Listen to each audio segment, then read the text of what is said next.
A Brazilian ex-high Satanist delivered by Jesus Christ of Nazareth by Aldo Nascimento Part 1.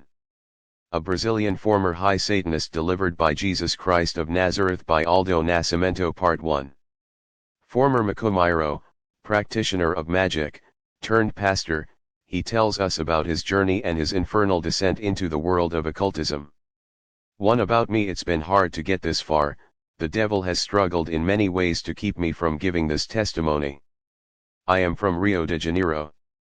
To see you here, the devil struggled but he lost, because I am here. I had preached on Thursday and 54 souls were converted. Along the way, when I was in the city of Resende, in the state of Rio de Janeiro, there was an accident between a truck and a van. Just then I stopped the car and I rushed to help. There was an old gentleman. Pieces of metal were blocking his legs, another piece of iron was in his chest. I approached him, but I couldn't do anything, I couldn't move much, because there was wreckage everywhere. He looked at me and said, "Are you a believer?" "I am a pastor. I now want to come back to Jesus, because I feel the pain of death." I put my hand on him, I prayed for him and I announced to him what I received from the Lord. "You will not die, you will even go and preach the gospel of Christ." Quickly help arrived. When he was already strapped to a stretcher, he raised his hand, thumbs up, looking at me. I had already felt the difference. He told me that it had been 22 years since he had strayed from God's path. My brothers, God has a plan for each of us. If He wants to bring us back to Himself, He will do it one way or another, but we must not wait to be on the verge of death. Come back when you are healthy, to work for God. Whenever people were waiting for me in a church, because of what I've been through, people expected to see someone much older. I have been a pastor for more than 10 years.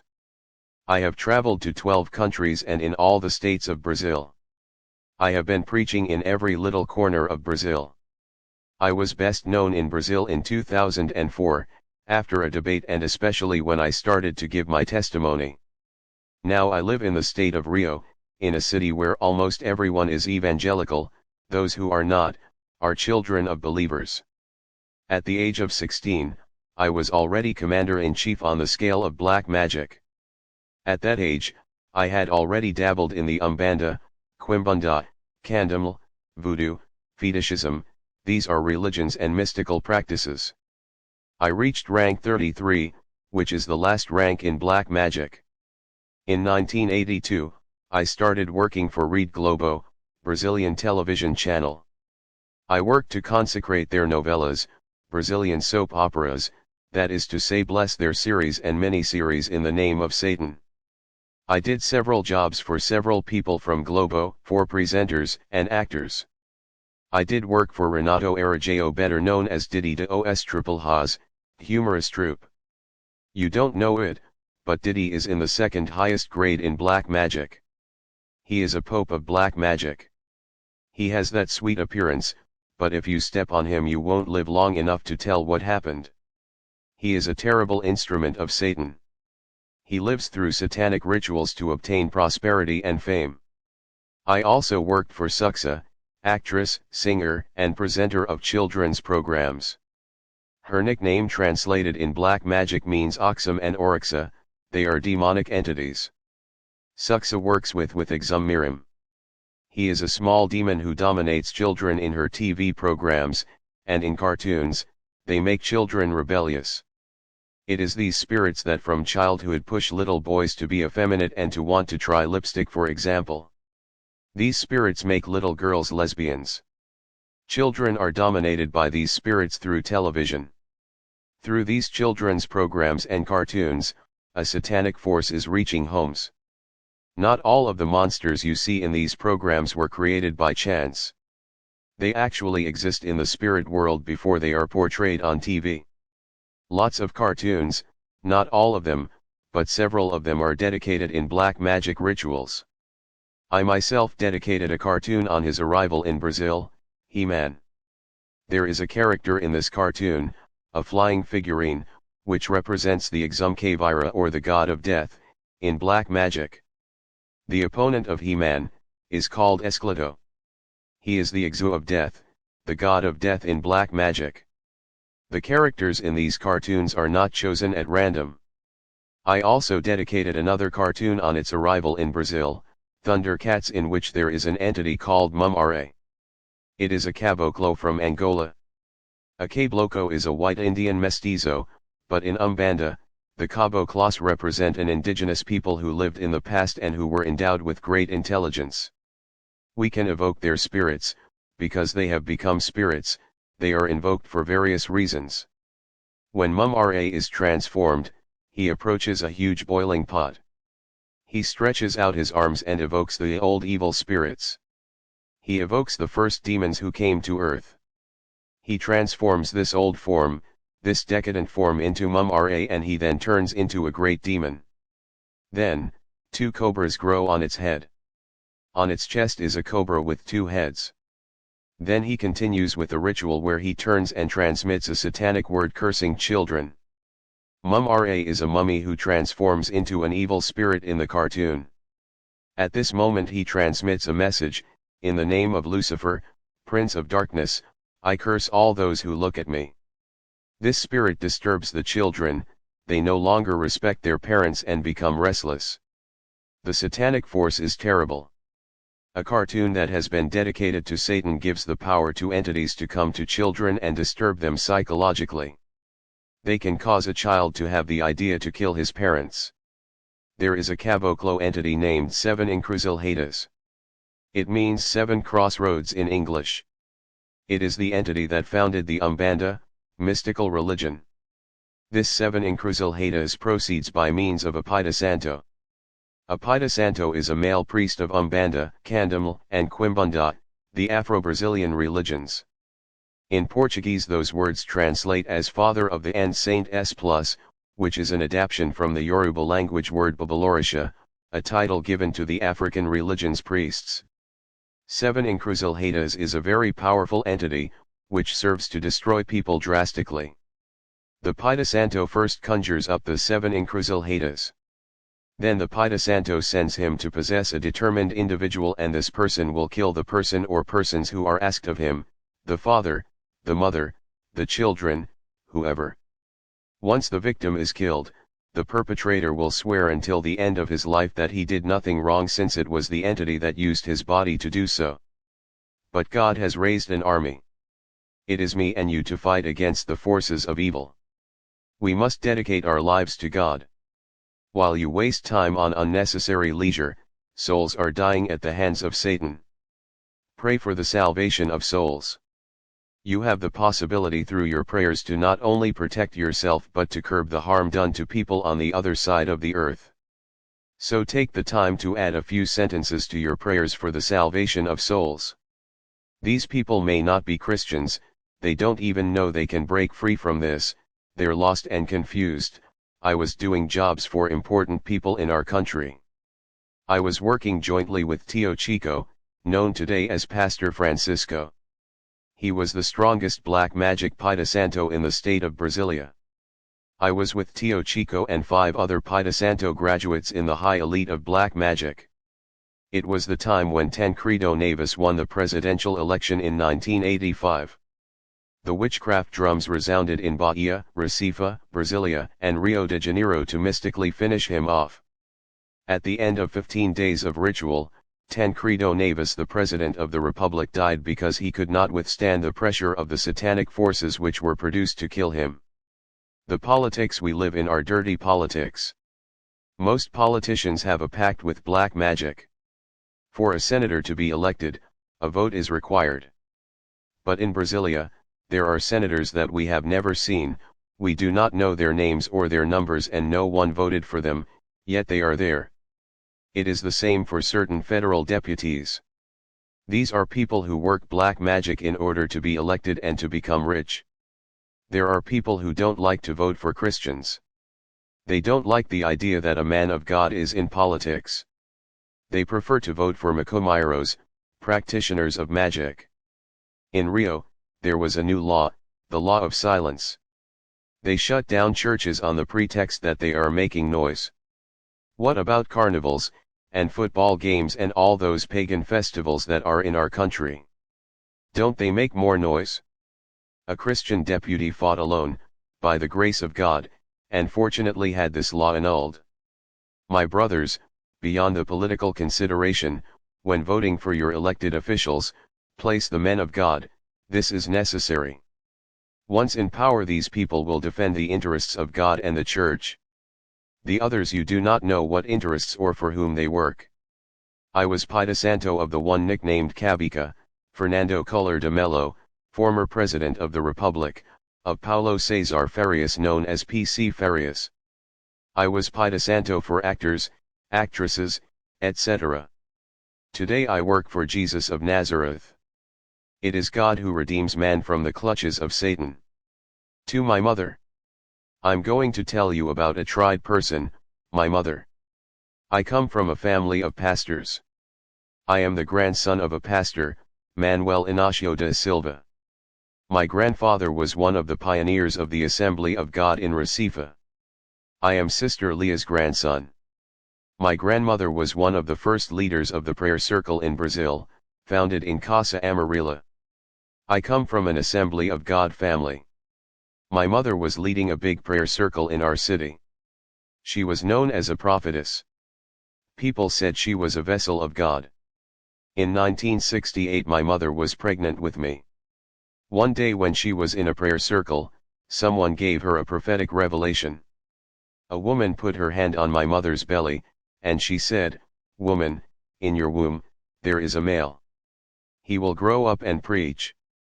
My mother believed and kept this message in her heart. Time passed, and when I was 5 years old I was part of a church group called the Little Lambs of Christ, yet I was nothing like a lamb, I was rather a little wolf. I was the most terrible child in the church.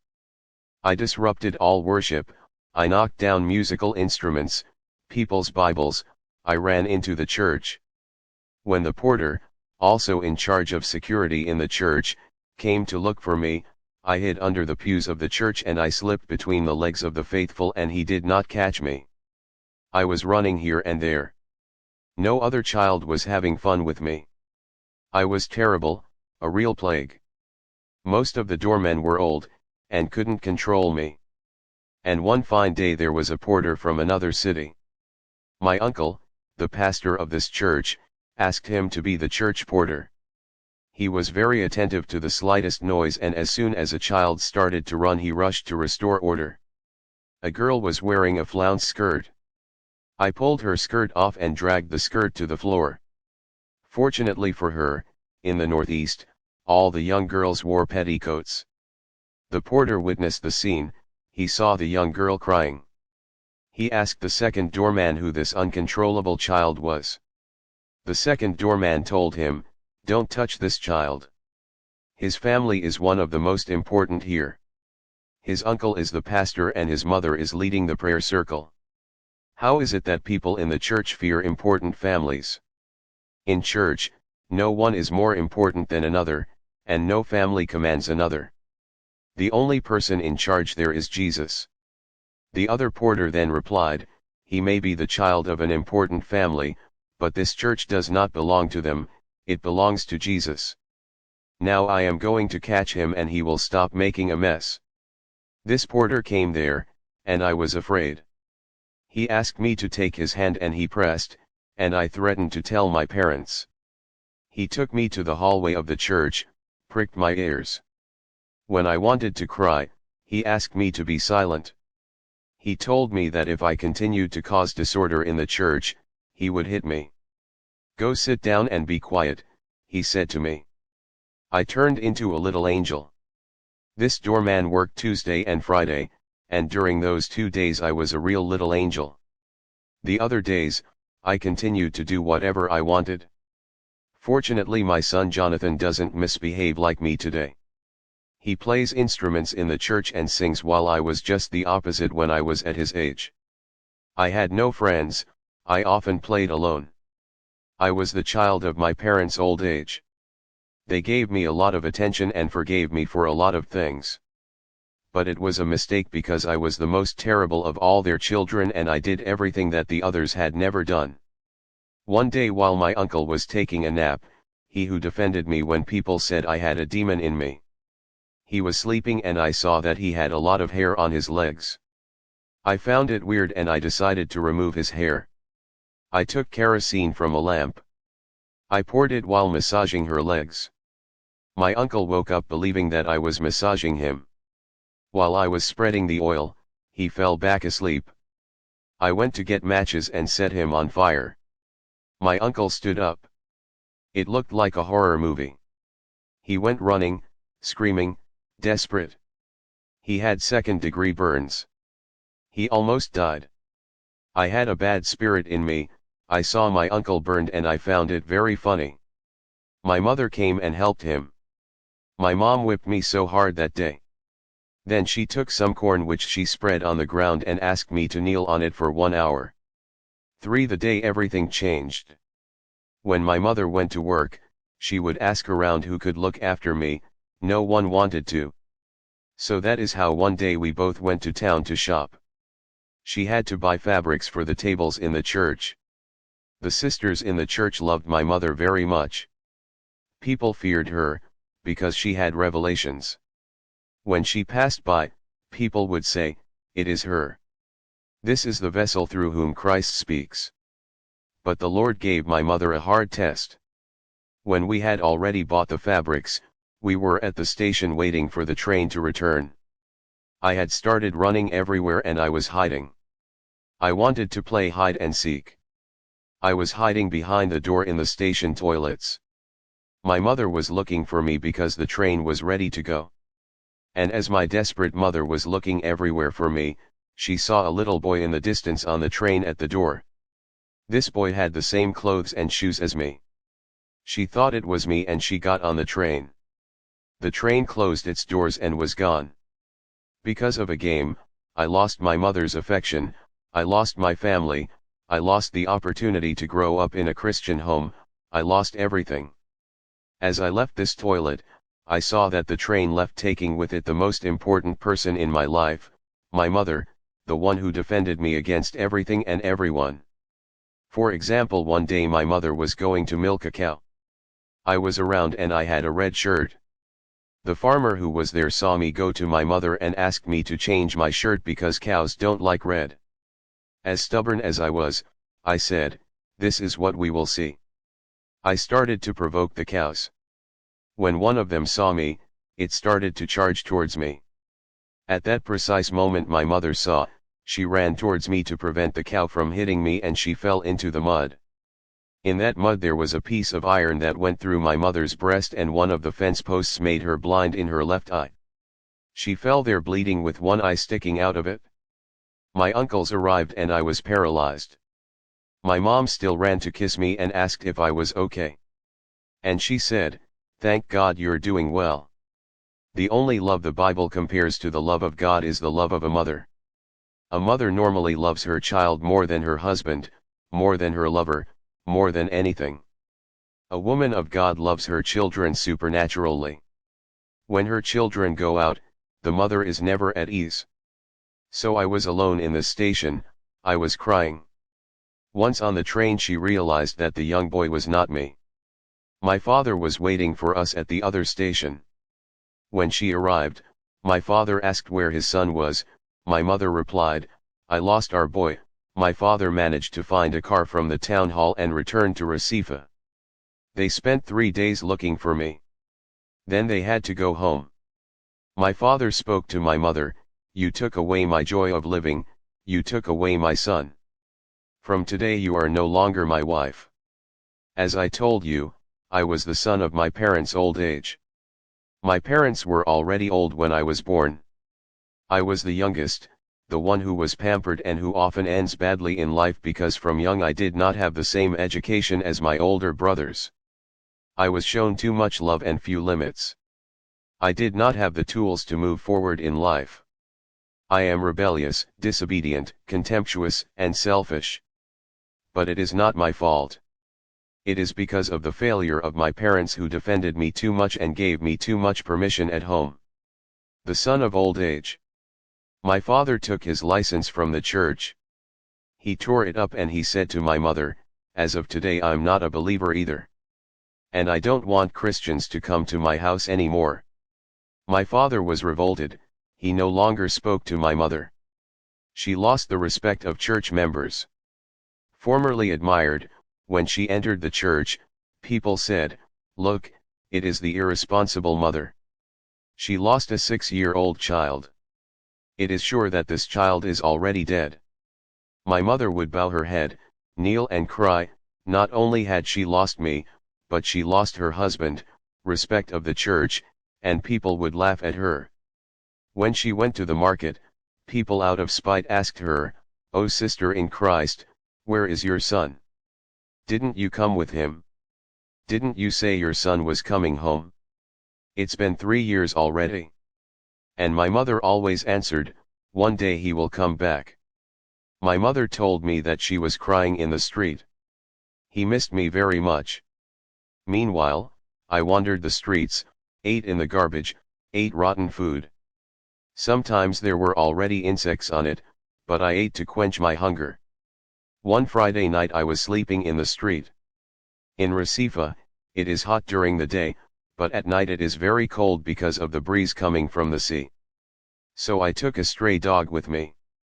I caught him for a little warmth, so I slept often with dogs. One day some men came and saw me with the dogs. They thought I was an animal rapist and they wanted to catch me to punish me. I heard that and I thought I was going to explain to them that I was using the dogs for warmth and sleep.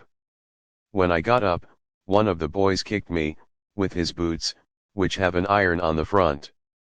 When his foot reached my face, the iron broke open my jaw. I still have the scar. He also broke my left jaw at the same time. I fell to the ground. I couldn't scream because my left jaw was open and visible. I got up to flee, and his friend took a brass knuckle. With that iron fist, he hit me where it was already open. I passed out.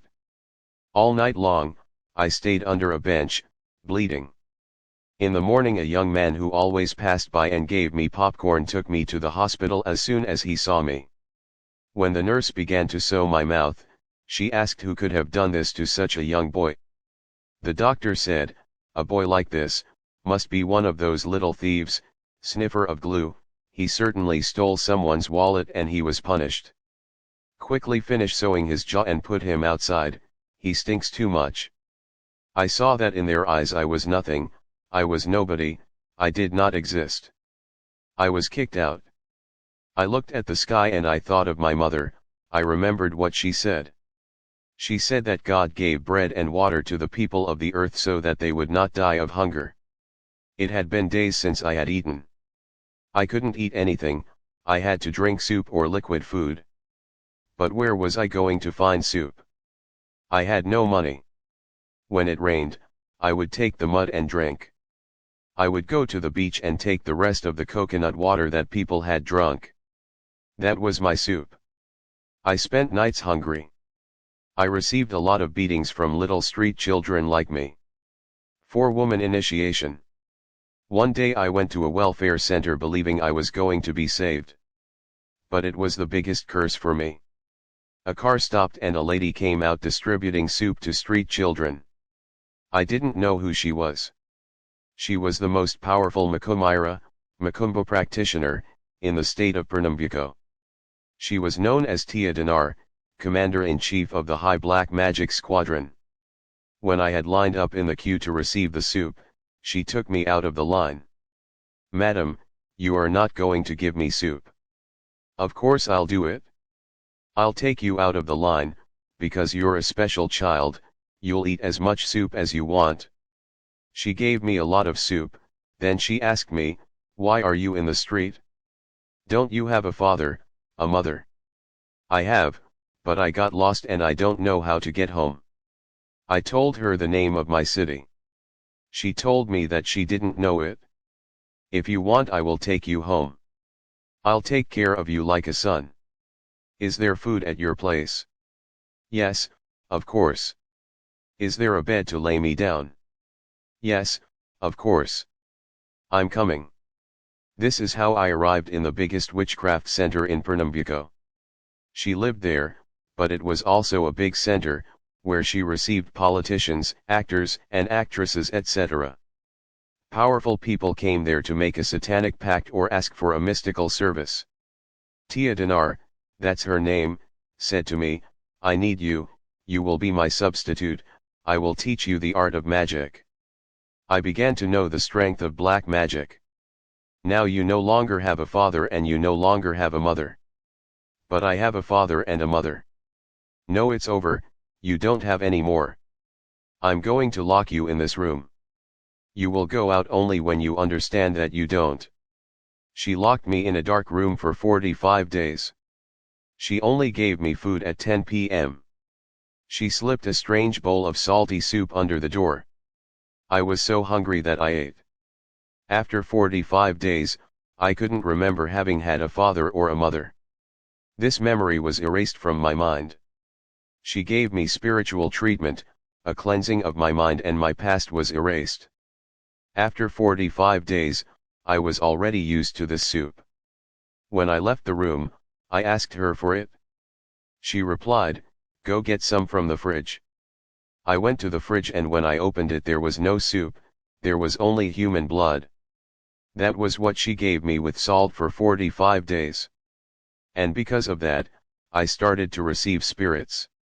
For another 7 days, she locked me in a development room to receive guides. The strongest guides are controlled by Babua, Babua, Babaria, and Babalorazas. Babo means father. They are priesthoods, leaders of worship centers of one of the Afro-Brazilian religions. These terms are used by followers of Candomblé, which is a mystical religion. They are Pai Santo from Angola, very powerful marabouts. When the Pai Santo in this category perform rituals to kill someone, they can kill him in the next hour if God does not intervene. They can do a ritual to send leprosy, a disease, or make someone bankrupt. So Tia Dinar had locked me in a development room dedicated to Babalorazas when I was only a child.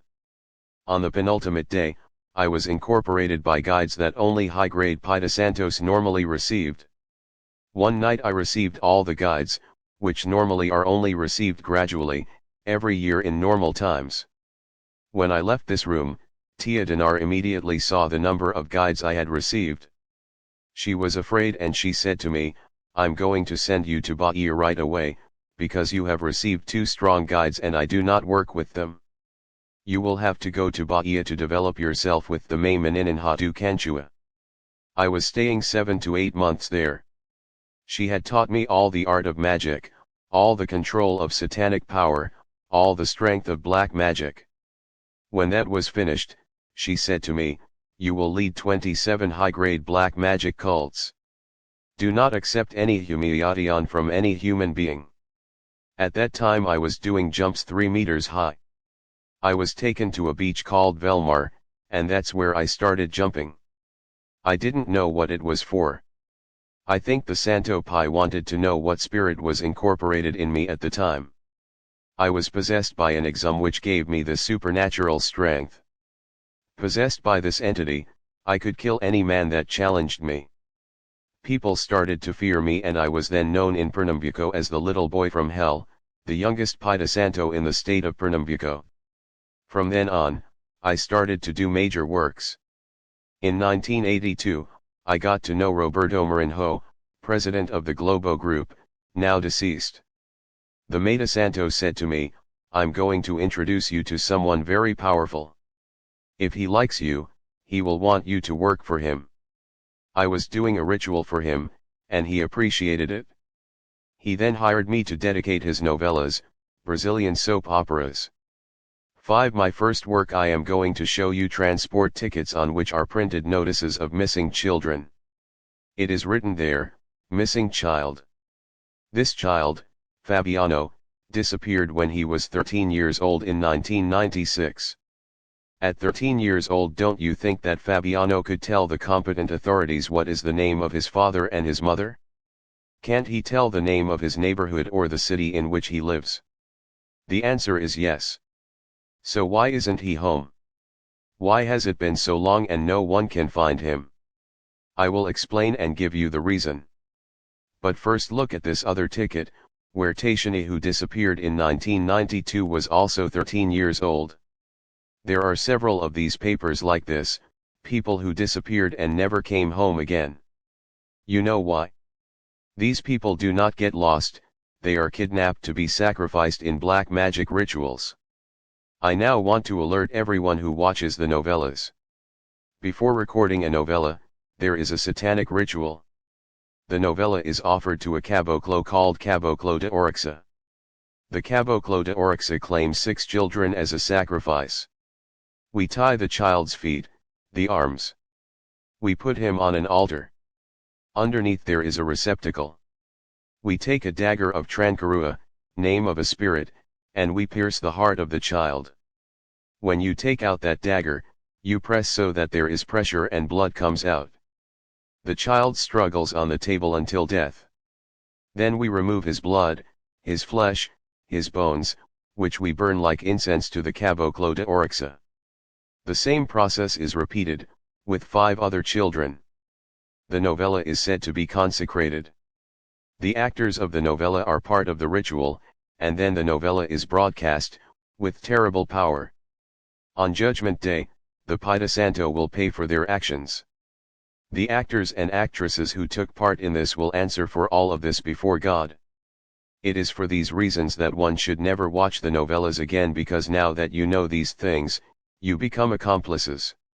It is not something essential to your lives. There are people who don't lose an episode, and when they're not home, they record. What fidelity! Yet there are Christians who do not have this same loyalty to God, who do not devote their time to God. It is because of your watching these novellas that these children are disappearing. You did not know it? Certainly. But from today you know it. Nothing on television captivates as much as a series. You can know someone who is very nice and very calm. But when she's watching her show, try turning off the television a bit and you'll see her reaction. It seems that 60% of women become adulterous as a result of these soap operas. The actresses project adultery and promiscuity in these stories. Then the women at home feel that their own life is bland and unsatisfying.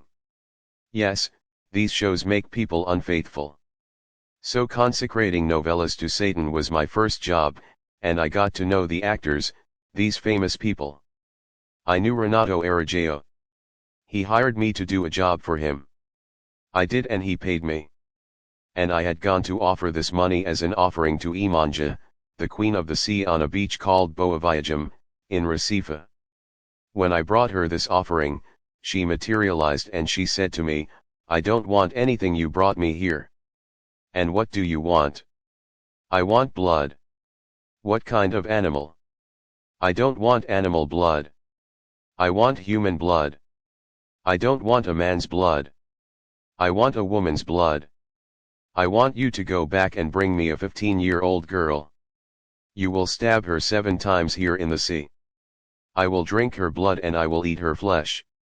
I came out of the sea looking for a 15-year-old girl.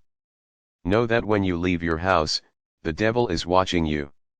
Wherever you go, the devil is watching you, be sure of this. Do you know why he can't do anything to you? Because an angel with a flaming sword is guarding you. He can't do anything against you. The Bible says in Psalm 34:7, "The angels of the Lord encamp around those who fear him and delivers them." That is why the devil cannot take you. You just need to be faithful and obedient to the Lord, for the angels of the Lord are there. Here I am looking for the 15-year-old girl. I was in front of a college, and I was waiting for the classes to end. There a multitude of young people came out and I spotted a girl whose age I estimated at 15 years in relation to her class. I began to follow her to a street where there weren't a lot of people and I quickly parked my car. I got out, grabbed her by the neck and threw her in the car with her things so as not to leave any traces. I set off towards the beach of Boa Viagem, for the sacrifice.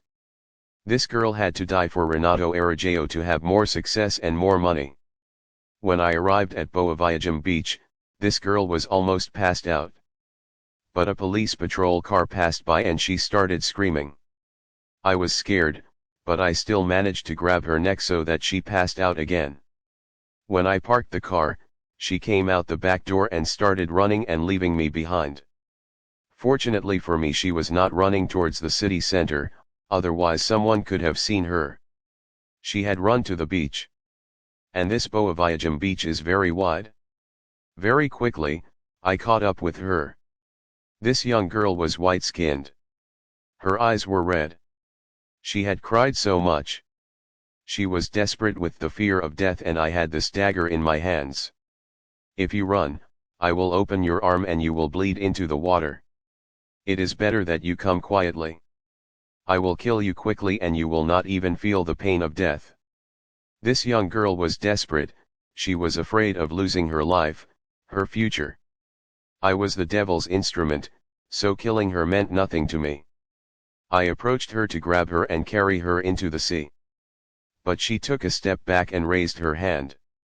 I thought she wanted to fight, so I approached her again and she shouted very loudly, "Satan, by the power of the name of Jesus I cast you out now."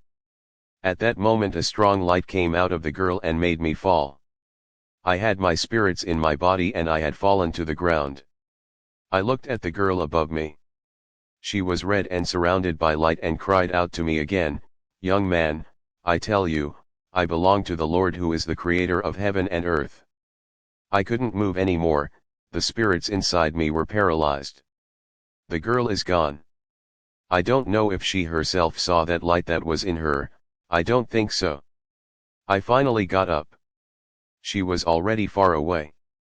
As I got into my car, I told myself that she must be a Maida Santo, and that I was going to kill her in a ritual. I called several very strong Paida Santo, powerful marabouts, to help me in the ritual. We had done the ritual and there I sent a spirit to kill her at her place. But the spirit never returned. So I did another ritual, I sent Exokavira. He was gone and came back. He materialized among us and I asked him, "Did you kill the girl?" "No, I didn't kill her and I can't kill her. I can't even touch a single strand of her hair. Is she more senior than me?" "No, I can't kill her because she belongs to God." If you belong to the Lord God, the supreme and terrible being, the devil cannot make any attempt on your life, for God is on your side. So be obedient, watch your life, for things happen that you cannot even imagine. I was a wizard, I had killed, and the only time I had failed was with this real Christian. God gives you victory and frees you from the hands of Satan. I was outraged by this failure. I telephoned the Maymaninanha in Bahia to ask her what was going on. I told her this story and she asked me, "What did the spirit tell you?" "He told me that the girl is a Christian and that he could not kill her." "But you stayed 8 months here with me, I told you several times, that you cannot do any work against the real Christians." "But what is the problem?" "She's human, isn't she?" "Yes, but their God does not allow witchcraft to reach them. Do you remember when I told you that you could become the greatest Babaloriksa? So stop looking for Christians. And if I don't stop? So you're going to die. But who's going to kill me? The God of Christians. Yet you told me that my guides protect me from everything and everyone. But not from him. He can destroy you in less than a second despite your guides. When someone asks you to do a death ritual, find out who the target person is before starting the rituals. If he or she is a practicing Christian, refrain from doing it because the spirits that live in you will be destroyed and will cause your death. 15 days later, a young girl looked for me, saying, "They told me you were doing death jobs, I wanted to kill a woman." "What did she do to you?" "She didn't do anything, but she's with a man I'm in love with." "Are you dating him?" "Yes, I'm going out with him, but she is the man's wife and I want to kill her to keep him." "Do you have money?" "Yes, no matter how much it takes, I'll pay." "Bring me a picture of the girl and find out what her religion is." "Okay." She brought me the picture, and to find out about the religion of this woman, I asked her, "So what religion does she belong to?" "That's not what you think at all. She doesn't attend any mystical center. She's not made a santo, or any of that, she's a poor woman. Yes, but I want to know what religion does this poor woman belong to as to whether I can kill her. These are the kind of poor women who go to church. Then you have to find another Makomairo, wizard, to kill her. Why? I told you she has no protection, she doesn't see a santo pie, she doesn't wear any charms on her, so she is accessible. This poor woman, as you say, I am not able to kill her. Her God does not allow entities to enter her life to kill her. Make no mistake, my brothers, do not practice any ritual, do not go and consult anyone except your God. Whatever you need, ask God yourself. Ask yourself, what does the Bible say about this? You have to lock yourself in your room and talk to God, and He will be there. Do you think you can consult marabouts, listen to advice from people who practice magic, and after this, come kneeling before the Lord? Do you think you are protected? Choose your side, be faithful to God, and He will be faithful to you. So I had stopped working against Christians. It was also at this time that I dedicated the novella Tita do Agreste. It was a period when certain crimes that I had committed had been discovered. The people, kidnappers, who worked for us bringing us children had been imprisoned. They disclosed the name of the center and myself. The federal police came to pick me up. I had to be put in the high-security prison of the state of Pernambuco, because prisoners wanted to kill me, because they had learned that I was sacrificing children. I was sent to São Bernardo prison in Alagoas. But São Bernardo newspapers and television revealed that, the biggest child eater of Pernambuco arrives in town, the Pai de Santo Menino do Inferno, a terrible Makomairo, sorcerer. All the prisoners were waiting for me to kill me. The population was in revolt. The police car I was in, was pelted with stones.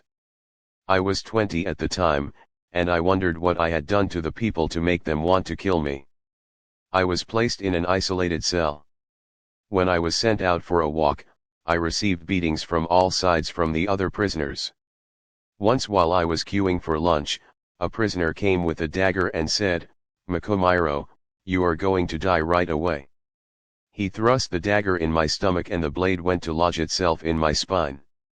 When he pierced me, he was still moving the dagger, telling me that I was going to die. Then when he removed the dagger from my stomach, the blood started to squirt and I had collapsed on the ground. The other prisoners approached and started kicking me in the head. The guards had been slow to arrive, hoping that I would die. Even I didn't understand why I wasn't dying. The blows were raining down. I was not dead because of the promise of God when He announced it to my mother in the womb that I was going to be a great preacher. God is faithful and true. I was stabbed 8 times in all. Over the next few days, I continued to be beaten. I called the Maida Santo, "When are you going to get me out of here? I cannot get you out of there. Since you confess the crimes, you will stay there." I spoke to everyone, to the governor, but there are no solutions for you. We're going to have a meeting with the Babalorazas and we'll see what we do with you. The meeting had taken place, and they said that I had been involved with too many Christians.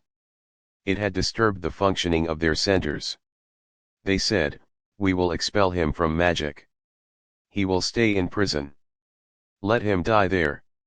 When I heard it on the phone, she said, "I have bad news to tell you. Speak. You have been expelled from magic, you are no longer a member. And now it's up to you to get by on your own. But you know, however, that I have no one, I have neither father nor mother, the only person I have is you. You are my mother. I was never your mother, you entered alone by yourself, and you will remain alone.